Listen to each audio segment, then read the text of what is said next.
Unit 1 Chemistry, Chapter 1, Part 4.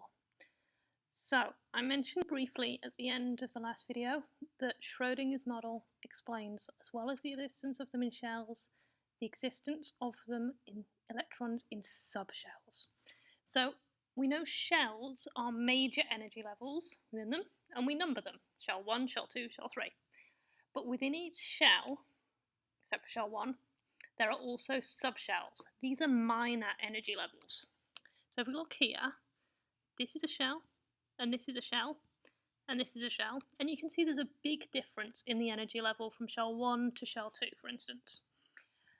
But there's a little bit of difference in the energy between the subshells. So they are different energy levels, but they're only slightly different from one another. We'll give them letters. So S, P, D, or F. Okay? Before we think too much about shells, we need to think a little bit about orbitals. So within each subshell, the electrons can orbit the nucleus in a number of different directions. These directions we call orbitals, and they're shown up here. So there's an s orbital, which just goes round and round. In the p subshell, there's 3 different ways it can orbit them. Okay? If you imagine a 3D axis going through it, then we've got 3 different ways that we can get around that. In the d orbital, there's actually 1, 2, 3, 4, 5 different ways that they can orbit them. Orbitals are important because each orbital, no matter what subshell it's in, each orbital can hold 2 electrons. So if you've got one orbital, such as in the s subshells, that can hold 2 electrons in total. But for p, when we've got 1, 2, 3 orbitals, that can hold 6 electrons in total. And for D, 5 orbitals, 10 electrons in total. Okay? So anytime we've got a subshell which is labelled S, it's got 1 orbital, P's have got 3, D's have got 5, and F's have got 7. Okay? The first shell only has 1 subshell, 1s. The second shell has 2 subshells, 2s and 2p. The third has 3 subshells, S, P, and D. And I hope you'll notice that each time we've got to start with an S, and if we add another one, we add a P, and if we've got a third one, then we add a D.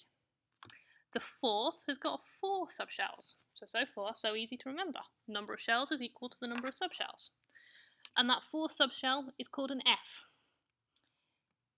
S, P, D, and F, that's all there is. So when we get on to shell number 5, we've still only got 4 subshells. The way we fill them, well, we fill them in order of increasing energy level, just as we do for shells. The problem is that somehow makes it a little bit more complex, that it's not always the case that one shell is completely filled before we go on to the next shell. One subshell is always completely filled before we go on to the next subshell. So we follow these arrows. So 1s is the first one we put into. So shell 1, subshell S, and this little 2 means that we can put 2 electrons in there. Then 2s, then 2p, and we can put 6 electrons into there. Then if we've still got electrons left over, we'd go into 3s, then 3p. But look here, from 3p, we go next into 4s, and we add 2 electrons in there before we put any into 3d.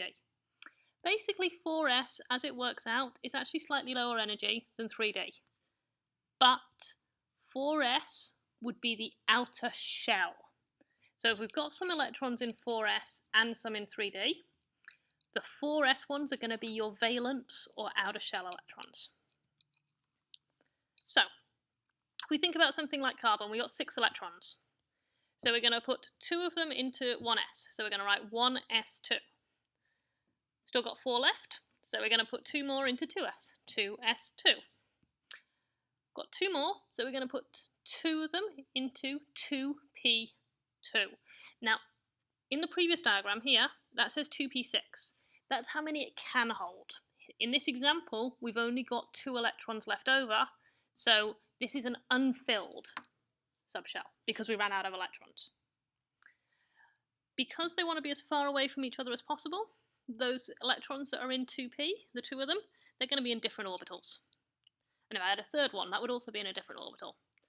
But if I had a fourth, then that would have to go in the same orbital as one of the others. If we talk about the outer shell, I'm sure you've looked at it before in year 10, we've said outer shell of carbon, it's got 4 electrons, and it does, because the outer shell is shell 2, okay? Not the outer subshell, the outer shell. So 2 electrons in 2s, and 2 electrons in 2p, and 2 plus 2, as always, equals 4. If we were to look at aluminium, we've got 13 electrons, so we'd just divvy them out a bit more. So we got them into filling all the shells and subshells, 1s, 2s, 2p, 3s, and then we've got 1 left to put into 3p. So we got 3p1. Some of them get a bit longer, but it's the same basic idea. So something like scandium, okay? Now here is where we've got our 21 electrons, and we're going to find that we're all right, and we're filling them normally up to 3p. Then we're going to be left with 3.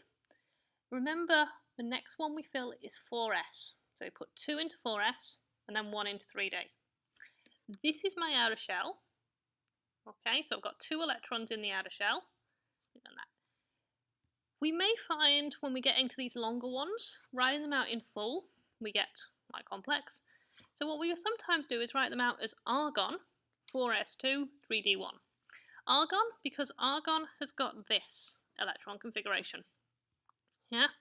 We can't do that with just any old element. We can do it just with the noble gases. Okay? So anything which is in group 18, we can take its electron configuration and then say, well, what else have we got on top of that? Okay? Same with rubidium. Now, when that's getting really long and we're getting into 5s and 4d, there I probably would advise that we can use the shorthand. So it's the same electron configuration as krypton, sorry, not Superman, krypton, and then, which is up to 4p, and then we've got these 8 extra electrons which put in there.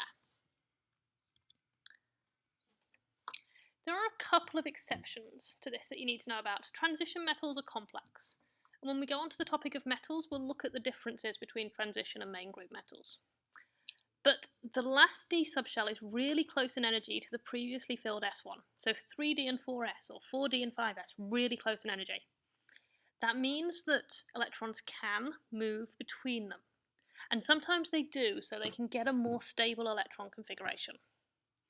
And what we say by more stable, what we really mean is that that outer shell, the outer subshell, the last subshell we're filling, so the D ones, they're either half filled or completely filled.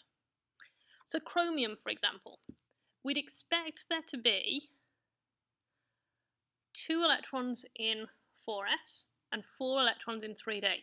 But when we actually look at it, and don't worry about how we look at it, just accept it, people can have technology, it means we can look at it, we find that we've actually only got 1 in 4s and 5 of them in 3d.